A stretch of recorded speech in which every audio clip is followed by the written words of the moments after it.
Hello and welcome to my channel. If it's your first time here, my name is Millie and I love indie makeup, especially shiny, shifty, and sparkly eyeshadows. And today I'm going to be doing another indie makeup tier list. Part 1 is already up and I will link it down in the description box in case you're interested in watching that one. But today we have some more indie makeup brands to talk about, and I am going to expand it to a little bit like more mainstream indie. So, you know, Pat McGrath, etc. So it's not just going to be like super small indies. So let me scoot over and I will put up my tier list on the screen. This one is one that I made for myself. I think I wanted to change something on here, but I kind of forgot and I don't remember after rewatching and editing that video which one it was. But we're just going to go with this. So we've got Give Me Everything, obviously top tier, mostly hits, some misses. Intrigued, possibly things I haven't tried yet, needs improvement, self-explanatory, meh, kind of like something that's not either that interesting or that I didn't enjoy, and then side-eyeing. So let's get into it. You did put down in my comments in the previous video some indies that you would like me to talk about and put on the tier list, and I gotta say, I can't believe that I forgot about them. Also, everything I'm wearing, I'm going to be listing in the description box, but if I don't, make sure to yell at me in the comments. So first up, let's talk about Adept Cosmetics. This is a brand I finally tried this year. I have previously bought like the double-sided palette from them, but I did try their matte eyeshadows, and I've tried the Plain Jane, I tried the Anhydrous, and then they did send me in PR the Codain palette. And they actually restocked their single eyeshadows. I don't know if they're still going to be up by the time I'm filming this. They're going to be releasing a new formula, so I'm really intrigued. I'm going to put them under, well, Give Me Everything, because I really want to try everything, and I'm definitely going to be trying their new formulation. I'm not sure if it's mattes and shimmers. I think it might be both.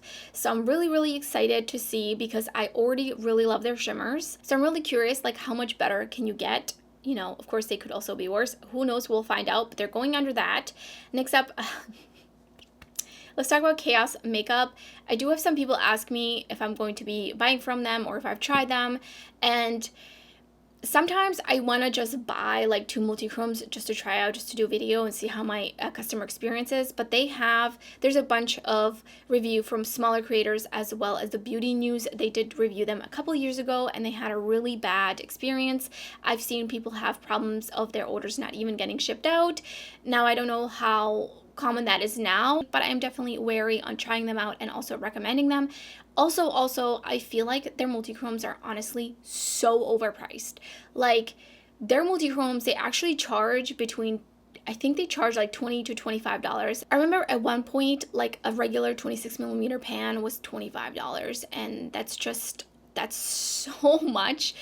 That's so much. Like, just go, and at that point, just like go and buy Cleona and pay for the shipping from Canada if you're US based. Like, at that point, it's just better to buy from a reliable brand. Or also Davina, very affordable. Terra Moons, you have so many other indie brands that are reliable that you know you can trust, that I would just recommend over paying $25 for a multi-chrome. So I'm putting them under side-eyeing because they were interesting a long time ago. Also, they blocked me because they were copying. Do you remember when like Dawn Eyes started to post the swatches on the whole hand covered in multi-chrome, and then all of a sudden Chaos Makeup started doing it, and people were like, and of course Tread Mood only shared Chaos Makeup and not Dawn Eyes, and it was like, oh my god, they're releasing the coolest thing ever, and it's like, no, they're not the first ones to release multi-chromes.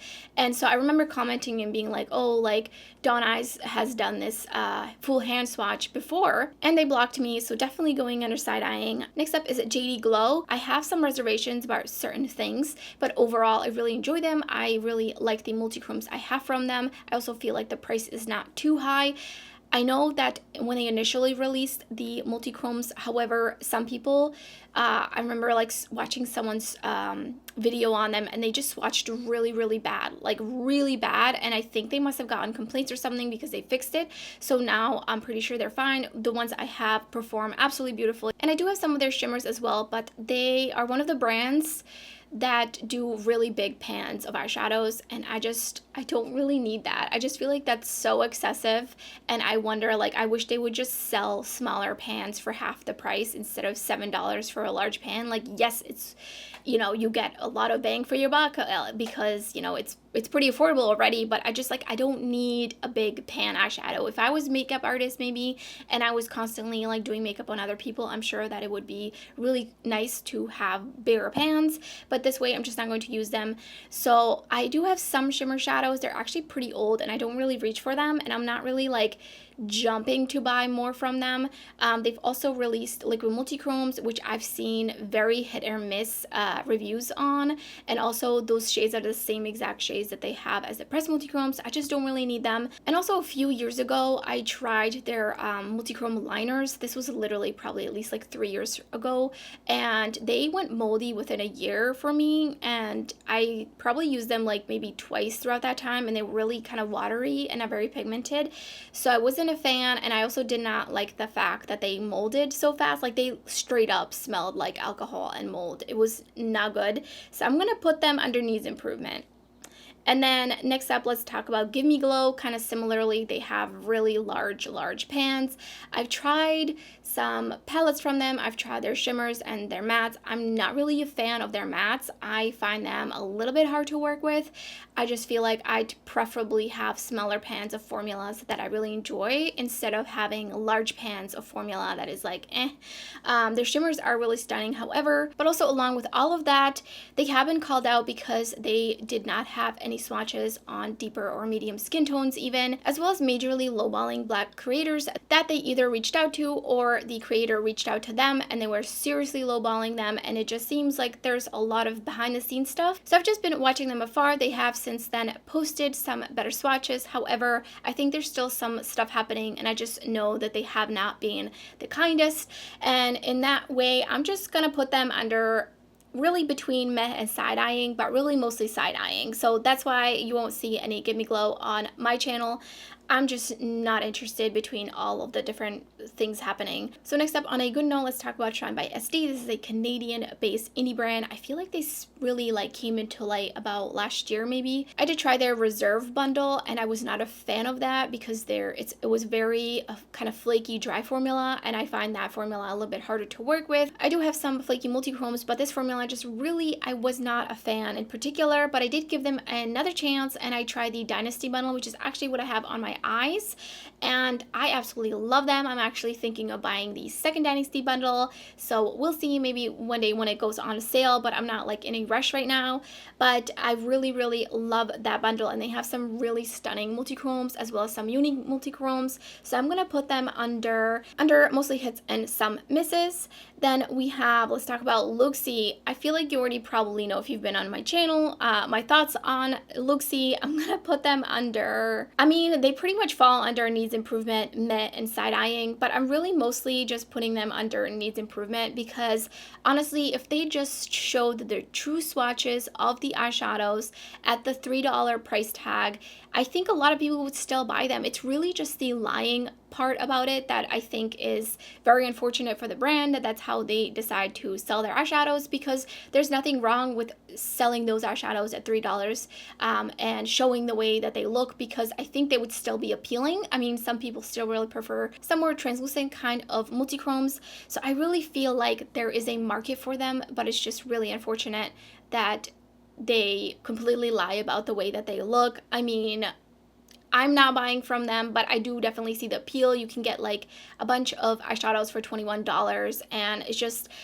they really have that going for them, but I think there's a lot to improve. Also, the fact that they just are not very active on their social media unless they have something to drop, and then they just kind of disappear for 3 months, and then they have something else to either restock or they have a new launch coming. But that's just not, I just don't understand how a brand will be able to survive like that. Like, it's especially when you rely on a lot of like your loyal customers that know you from Instagram. Like, I just think that eventually that's going to really trickle down, and I think people also are going to end up not wanting to buy from them because they know the shades are not going to look the same. So I'm going to be putting them under needs improvement, but they're kind of going under meh, so they're like on the borderline there. Then let's talk about Melt Cosmetics. Melt Cosmetics had just so much going for them. I remember those times that everyone was so excited for them, and I feel like they've fallen off a little bit, and I don't want to blame it on selling in Sephora, but I really feel like that was around the time where it just kind of started going downhill, and we saw a lot of inconsistency. And I feel like I do see a lot of effort put into some of the releases, especially like the Halloween, well, they're not always Halloween themed, but the ones that are kind of around October, September, November launches, those are always really stunning, and it shows that they put a lot of time and effort into those. And then some other ones, I mean, the thing is, they keep rehashing the same palettes over and over again, and it's just getting really tiring. And I'm almost wondering like if it has to do with Sephora kind of pressuring them to appeal to their consumer base, and not so much the indie customer base that they kind of first, when they came out, appealed to. So they're a little bit more mainstream now. I'm going to put them under, well, mostly hits and some misses, but I'm going to put them under needs improvement, because I really would like to see something happening where they just gain their the uniqueness back. They're just not unique anymore. They're very safe.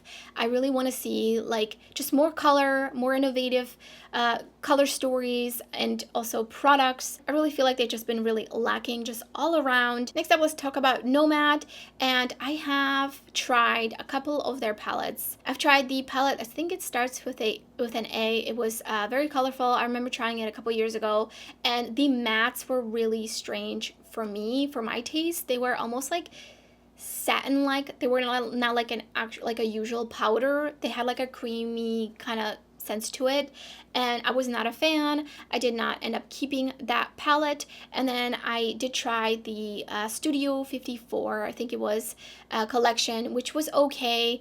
I really liked it at first, and then the more I started using it, I was kind of less and less of a fan. And I really like where they're headed now, since the new palette that they most recently launched, which was the something of the America's Parks or something like that. I really love that. I love the packaging, I love the color story, and I've been really tempted to buy it, but I just feel like I already have those shades, and I feel like I might already have similar color stories among my palettes, so I didn't do it. But I do really love my Iceland Fire and Ice palette. That one is really nice. I think they did an amazing job, and I'm really curious to see where they take it further, because I know they're going to be straying away from trying to portray a specific country or location or city or something like that. I think they're going to be more just the experience of the travel. So all of that being said, I'm going to put them under intrigued, because I am curious to see where they go. Next, let's talk about Pat McGrath Lab, which is a more mainstream indie brand, and they're going to go under mostly hits and some misses, because I have tried quite a bit of product from them, and I feel like I didn't love everything from them, but I do enjoy like a majority of them. But I'm definitely not like give me everything because of the price tag mainly. I mean, the price tag is a little steep. I still really want to try the blushes, but I just have not been able to quite bite the bullet and do it, because they are a little on the expensive side, and I'm just like not really into powder blushes. But eventually, if they have like a sale and the blushes are on sale, I will definitely buy it. And as I'm filming this right now, they're actually going to be releasing a new Mothership palette tomorrow, or launching or announcing. I don't know if they're going to be releasing it quite yet, but I'm really excited. They're sneak peeking some colorful packaging, and I think I saw that it might be duochromes or multichromes, so I will most likely be getting it. Even though it's going to be pricey, I think it's going to be worth it, depending of course on what the inside looks like, if there's enough like duochromes or multichromes or however I feel. But I'm leaning on probably buying it. And of course, their packaging is absolutely stunning.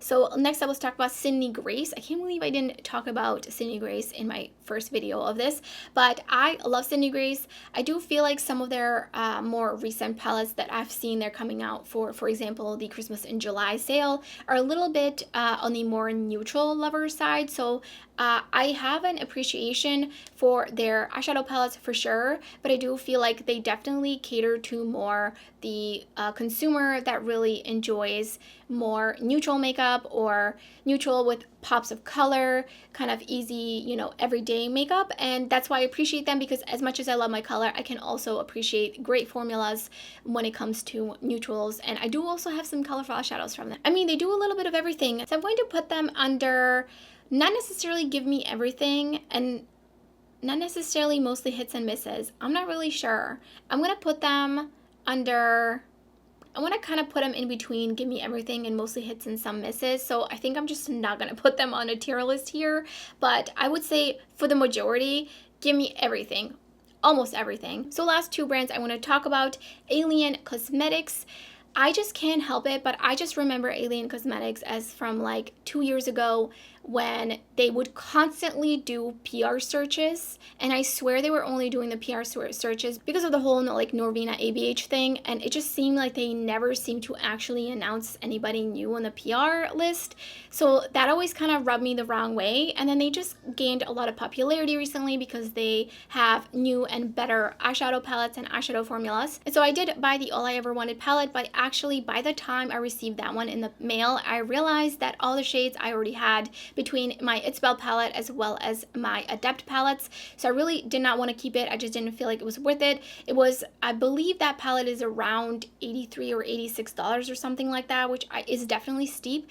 There are 20 eyeshadows in there. However, they're smaller pans. I'm not even sure how much of like grams are per eyeshadow in there, but I do feel like it might be worth it for some people if you have absolutely no shimmers and you want it. But I think overall it's overkill. The thing that really puts me off about Alien Cosmetics is the constant pre-orders and a lot of just limited edition release palettes, and also the fact that, for example, the Bunnies palette, they didn't even have swatches on their website or on the Instagram page, and they were already doing a pre-order, and the palette was $65.